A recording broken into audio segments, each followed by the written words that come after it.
Friends. Hi hello friends, ఇదైతే మా kitchen అనమాట. ఇప్పుడు మా టాపిక్ వచ్చేసి జొన్న రొట్టెలు. జొన్న పిండి ఆడించుకోవాలి జొన్నలతో. తర్వాత వేడి నీళ్ళు కాసుకుని ఉప్పేసుకోవాలి. ఆ వేడి నీళ్ళతో జొన్న పిండి కలపాలి.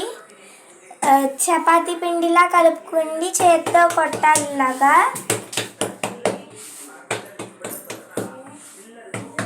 ఇప్పుడు అది ఇలా వస్తుంది.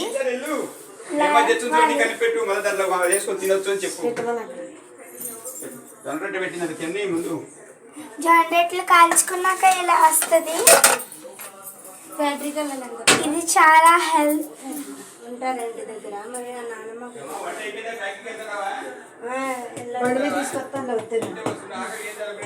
ఇది హెల్త్కి చాలా మంచిది. షుగర్ ఉన్న వాళ్ళు కూడా తినచ్చు.